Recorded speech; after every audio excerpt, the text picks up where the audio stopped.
إن الحمد لله نحمده ونصلي على رسوله الكريم أما بعد। সম্মানিত দর্শক শ্রোতা ভাই বোনেরা, আমাদের অনেক দিনই ভাইয়ের অনুরোধে আজকে আমাদের আলোচনা তাকদীর নিয়ে। আমরা অনেকেই মনে করে থাকি যে তাকদীর অর্থাৎ ভাগ্য যেহেতু লেখাই আছে তাহলে আমার দোষ কি, বা তাকদীরে যেহেতু লেখাই আছে আমরা জান্নাতে না জাহান্নামে যাব তাহলে আমার দোষ কি। আল্লাহ যদি আগে থেকে ভাগ্য লিখে রাখেন তাহলে আমাদের গুনাহ হবে কেন? প্রিয় দর্শক, তাকদীর ঈমানের এক অবিচ্ছেদ্য অংশ। তাকদীরের প্রতি বিশ্বাস রাখা, ওয়াল কদরি খায়রিহি ওয়া শাররিহি মিনাল্লাহি তাআলা, ভালো মন্দ সবকিছু আল্লাহ তাআলা পূর্ব থেকে নির্ধারণ করে রেখেছেন এবং তাকদীরের প্রতি বিশ্বাস রাখা ছাড়া কেউ মুমিন হতে পারবে না। তাকদীর এটি আরবি শব্দ, এর অর্থ হচ্ছে নির্ধারণ করা, ভাগ্য, নিয়তি। এই মহাবিশ্বে ভবিষ্যতে যা কিছু ঘটবে প্রজ্ঞাময় আল্লাহ তাআলা তার পূর্ব জ্ঞান ও প্রজ্ঞা অনুযায়ী সেসব নির্ধারণ করে রাখাকে তাকদীর বলে।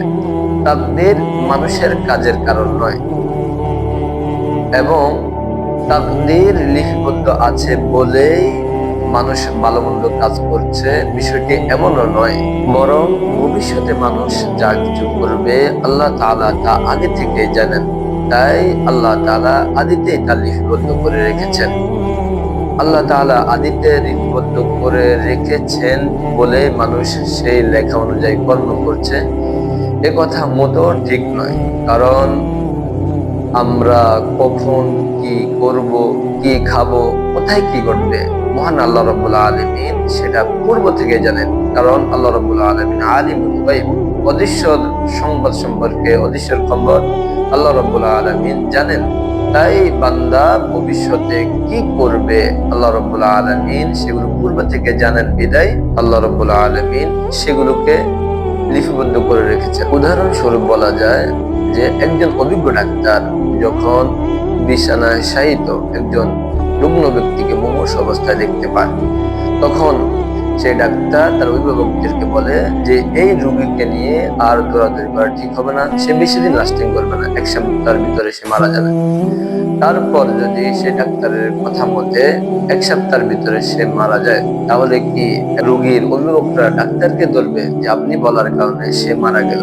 এমনটি নয়, বরং সে মারা যাওয়ার বিভিন্ন লক্ষণ দেখে ডাক্তার বুঝতে পেরেছেন যে সে মারা যাবে, তাই ডাক্তার বলেছেন। তাকদীরের বিষয়টিও এমনই। আল্লাহ রাব্বুল আলামিন সেই ডাক্তারের চেয়ে তো বহু ঊর্ধ্বে।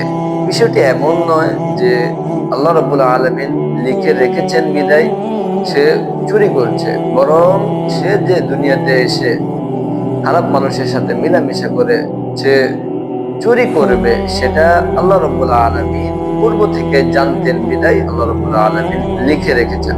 তাকদীরের বাইরে কোনো কিছু নেই।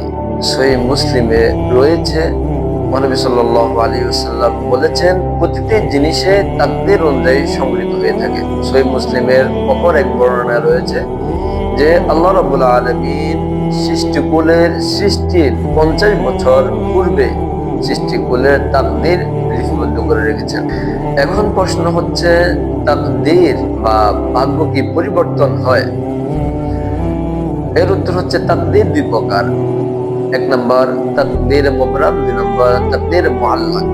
তাকদীর মুবরাম কখনো পরিবর্তন হয় না, আর তাকদীর মুআল্লাক সেটি বান্দার নেক আমল এবং দোয়ার মাধ্যমে সেটি পরিবর্তন হয়।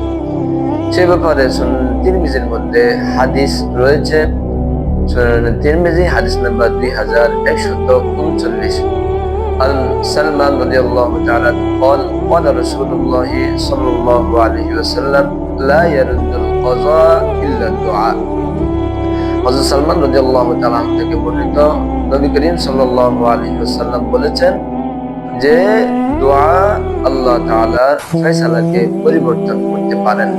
সুতরাং আমাদের মাঝে অনেকেই আছে যারা কোনো বিপদে পড়লে বা কোনো খারাপ কাজের সাথে জড়িত হলে পরবর্তীতে সেটা শাস্তির সম্মুখীন হলে পরবর্তীতে আমরা ভাগ্যের দোষ দিই।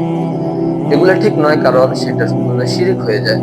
এই জন্য আমাদেরকে এগুলো থেকে বিশেষ থাকতে হবে এবং সর্বোপরি এটা আমাদেরকে মাথায় রাখতে হবে যে আল্লাহ রাব্বুল আলামিন হচ্ছেন আলিমুল গায়ব, অদৃশ্যের সংবাদ সম্পর্কে জানেন। তাই মানুষ দুনিয়াতে আসার পর কি কাজ করবে সেটাই আল্লাহ রাব্বুল আলামিন জানেন বিদায়, পূর্ব থেকে আল্লাহ রাব্বুল আলামিন জানেন বিদায় আল্লাহ রাব্বুল আলামিন সেটাকে লিখে রেখেছেন।